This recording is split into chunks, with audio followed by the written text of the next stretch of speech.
90 రోజుల కోర్సు పూర్తి చేస్తే చాలు 100% ప్లేస్మెంట్ సపోర్ట్ తో సాఫ్ట్వేర్ జాబ్ మీ సొంతం. వెంటనే కోడ్ జ్ఞాన్ డెస్టినేషన్ ని సంప్రదించండి.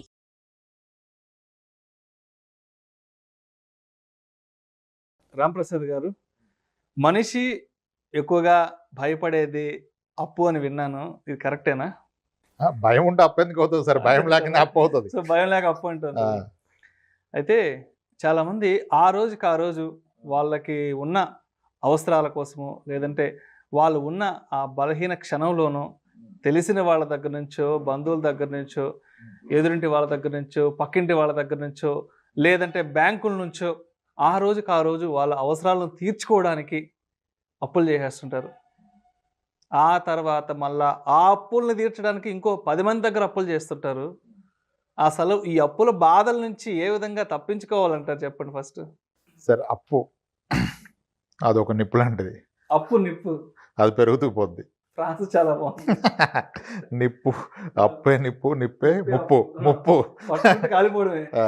సో అలా అని అప్పేం బ్యాడ్ కాదండి. అప్పు లేని వాళ్ళు చాలా తక్కువ మంది ఉంటారు. ఓకే, అప్పేం తప్పు కాదు, కానీ ఆ అప్పుని ఏ స్థాయి వరకు చేస్తున్నారు? స్థాయి మించిన అప్పు అని ఎప్పుడు తెలుస్తుంది అంటే, అప్పు తీర్చడానికి ఇంకొక అప్పు చేశారనుకోండి, then you are in trouble. అప్పు తీర్చడానికి ఇంకొక అప్పు, ఇంకా అది పెద్ద తప్పు.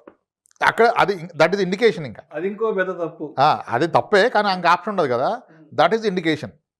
మీరు రెడ్ జోన్లోకి వచ్చారని చెప్పేస్తుంది అది. ఇంకా చాలా మంచి ప్రాసెస్ ఉపయోగిస్తున్నారు. అప్పు నిప్పు తప్పు.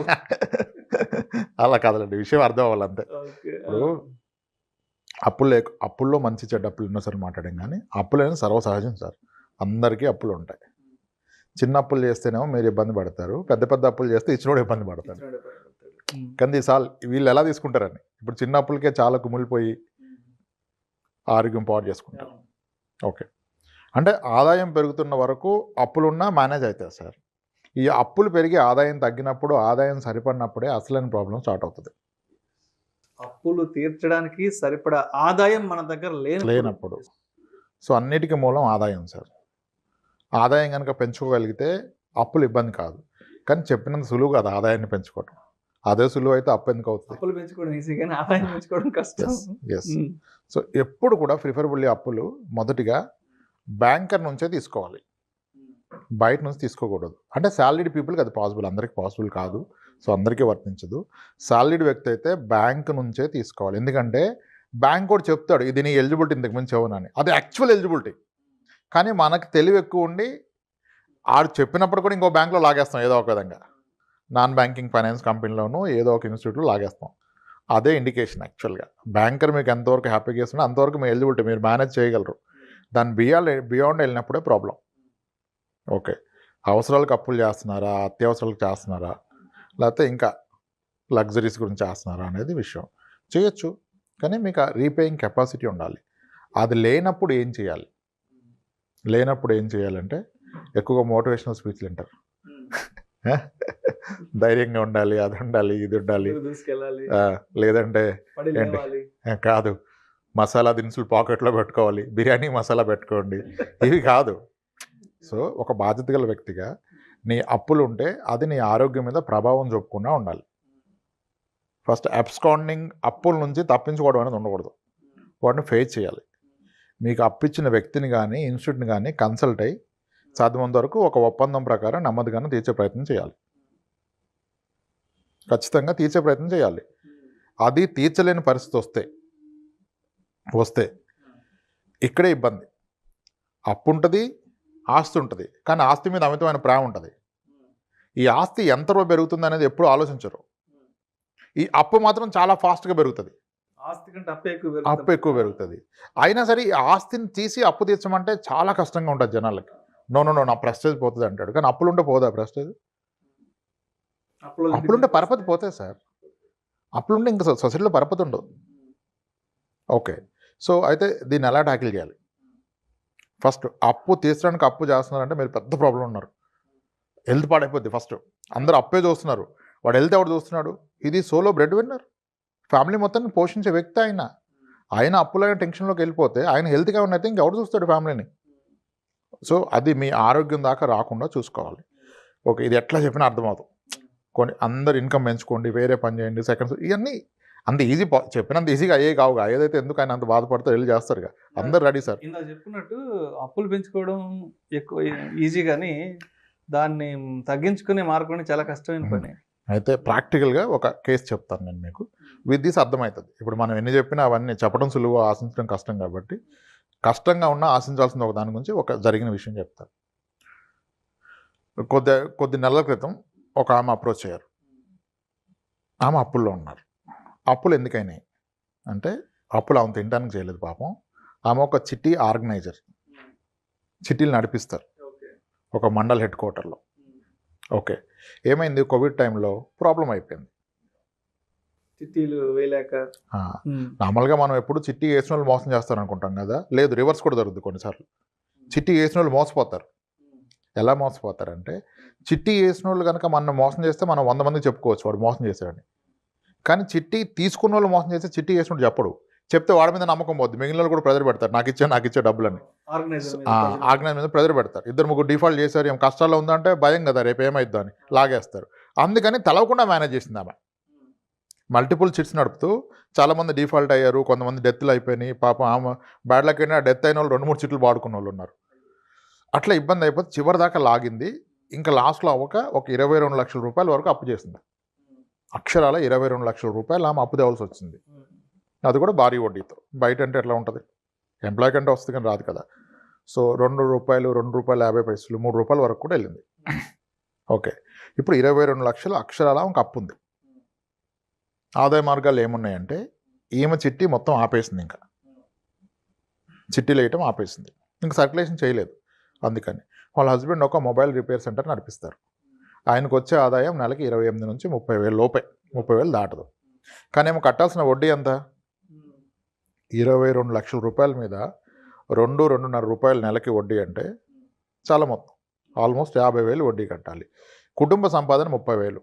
30,000 సంపాదనలో 50,000 వడ్డీ ఎలా కడతారు? ఇంకా అప్పు తీర్చడం పక్కన పెట్టండి, వడ్డీ కట్టలేరు కదా. దీని కొరకు కొత్తగా అప్పులు స్టార్ట్ అవుతున్నాయి. ఎవ్రీ మంత్ ఎంతో కొంత అప్పు చేయాల్సి వస్తుంది. ఈ 22 లక్షలు కాస్త పెరుగుతుంది. మరి సొల్యూషన్ ఏంటి, ఎలా చేయాలి సార్, ఏం చేస్తే అంటే ఏం చేసినా రావు. అసలు మీకున్న ఆస్తులు ఏంటి చెప్పండి అన్న. మాకుంది కానీ ఇల్లు జాయింట్ హౌస్ సార్, అది మా మరిది గారు అమ్మనెవరు, అది అమ్మడానికి లేదు సార్, జాయింట్ హౌస్ మేము ఉండటమే, అమ్మటం అవదు.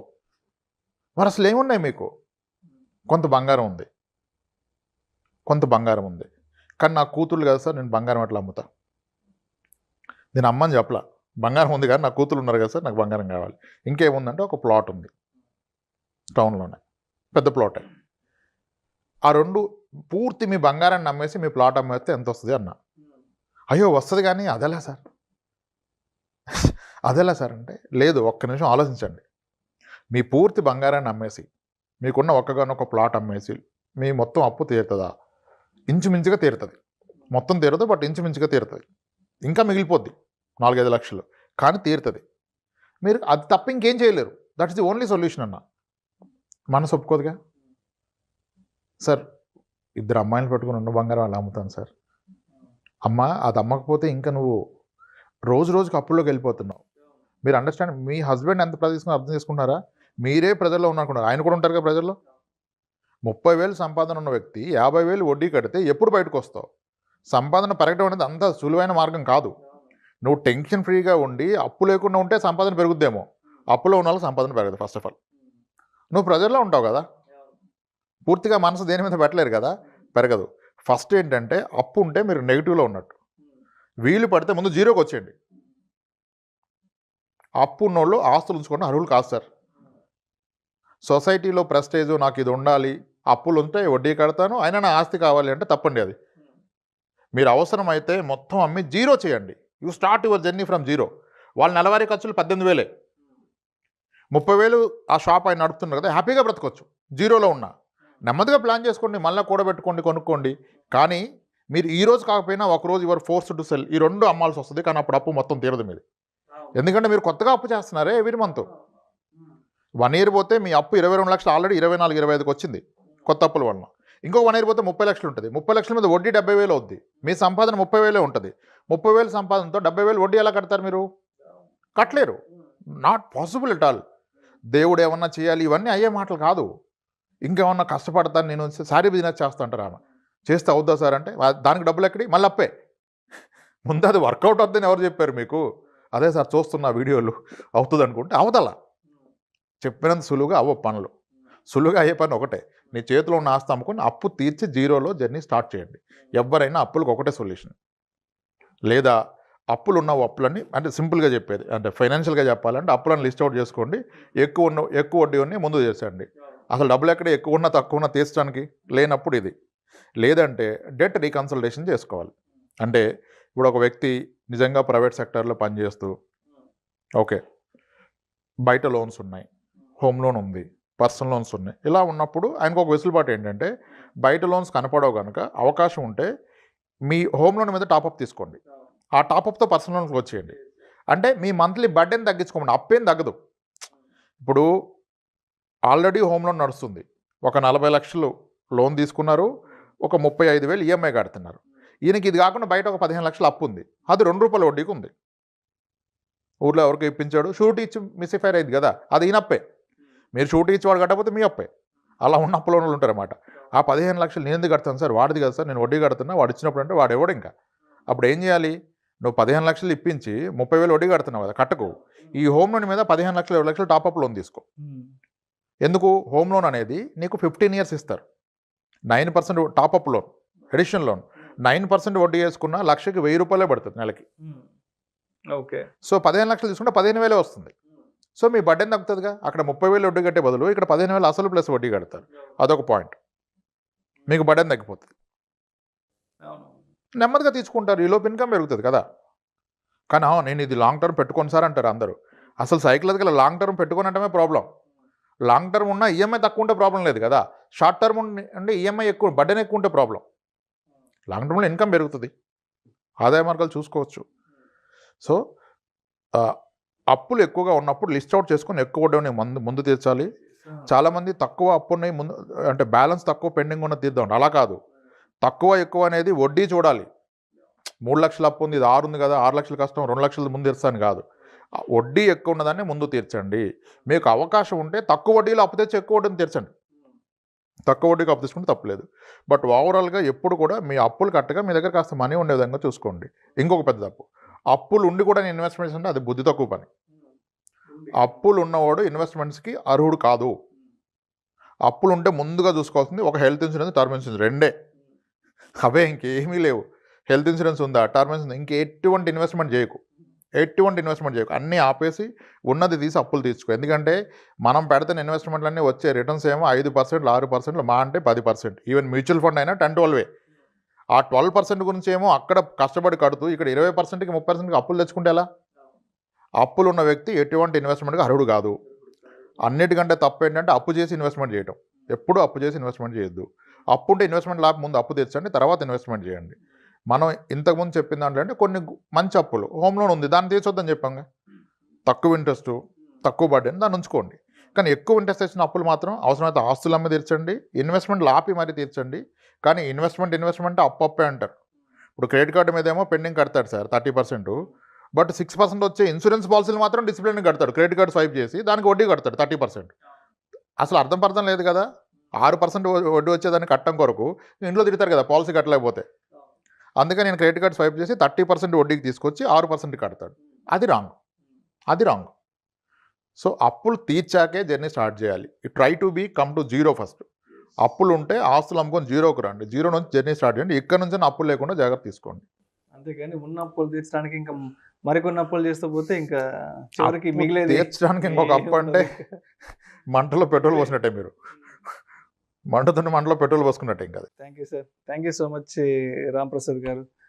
అప్పుల బాధల నుంచి ఏ విధంగా తప్పించుకోవాలి అనే అంశం గురించి చాలా చక్కటి విశ్లేషణ అందించారు మన సుమన్ టీవీ ప్రేక్షకులకు. Thank you sir. థ్యాంక్స్ అండి. సుమన్ టీవీలో మీ పర్సనల్ అండ్ బిజినెస్ ప్రమోషన్స్ కోసం కింది నెంబర్కి కాంటాక్ట్ చేయండి.